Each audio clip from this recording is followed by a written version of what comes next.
करते ही श्री सूत जी बोले हे सुखदेव जी राजा परीक्षित से कहने लगे राजन अब तो पांचों पांडव भी जब गए हैं, 4 पांडवों को नरक प्राप्त हुआ, धर्मराज युधिष्ठिर को स्वर्ग मिला है। अब महाराज राजा परीक्षित को खड़ा किया, बोले राजन अब यहाँ पर आपके बुजुर्ग आपके भगवान सब जा चुके हैं, क्या इससे आगे कथा और सुनना चाहोगे? तो राजा परीक्षित खड़े हो जाते हैं, बोले नहीं भगवान।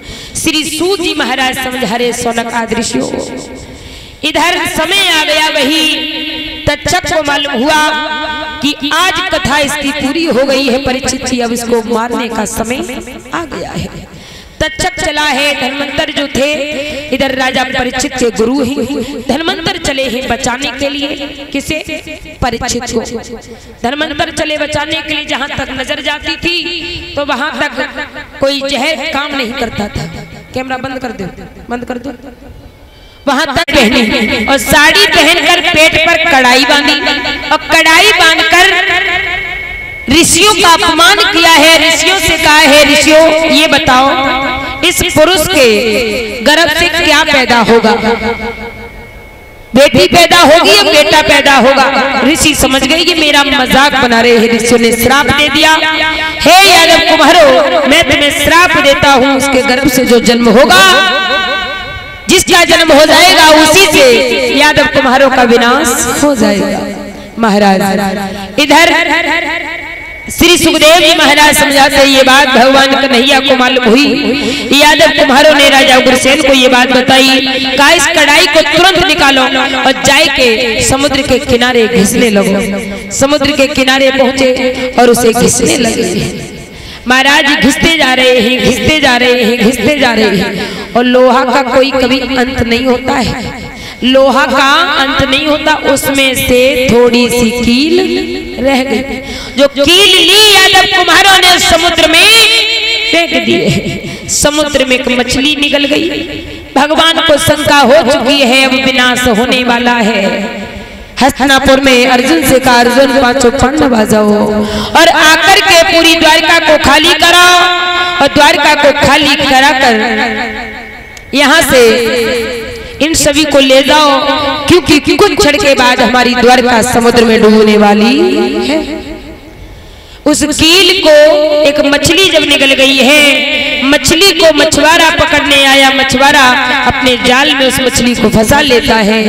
महाराज जैसे मछली फंस गई, घर जाकर उस मछली को काटा तो वही नुकीली कील निकली है। और जब वो कील निकली है, मछुआरे ने उस कील को अपनी बाण की नोक पर लगाया है। जब बाण की नोक पर लगाया है, भगवान इधर उद्धव को समझा रहे, उद्धव यदु राजा ने दत्तात्रेय से अपने जीवन में एक वचन सीखा था, जिससे जो सीख लिया जाए वही गुरु होता है। शिक्षा गुरु अनेक हो सकते हैं, लेकिन दीक्षा गुरु एक होता है। तो हे उद्धव अपने जीवन में जिससे जो सीखना उसी को अपना गुरु बना लेना। दत्तात्रेय ने अपने जीवन में 24 गुरु बनाए हैं। महाराज इतना प्रभु कहकर आज एक वृक्ष के नीचे अंतर्ध्यान होकर बैठ जाते हैं। प्रभु ने ध्यान मगन हो गया, यही मछुआरा चला है शिकार खेलने के लिए। वही मछुआरा जब शिकार खेलने के लिए चला है भैया, तो इसने क्या किया, रात्रि समय है, संध्या का समय है, प्रभु के चरणों में एक ज्योति जलती थी। जब प्रभु मगन हो जाते थे, उस ज्योति को देखकर मछुआरे ने समझा हमें लग रहे हो कि कोई हिरण बैठा है, लेकिन भगवान के चरणों में ज्योति जल रही थी। एकदम से धनवा चला दिया भैया, हरे धनवा ले लो महलिया ने कर दो गजबई भारी।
ढाक बजी महाराज तक्षक समझ गो को जिंदा हुए के आगे तो फिर रास्ता में ठाड़े हो जाए।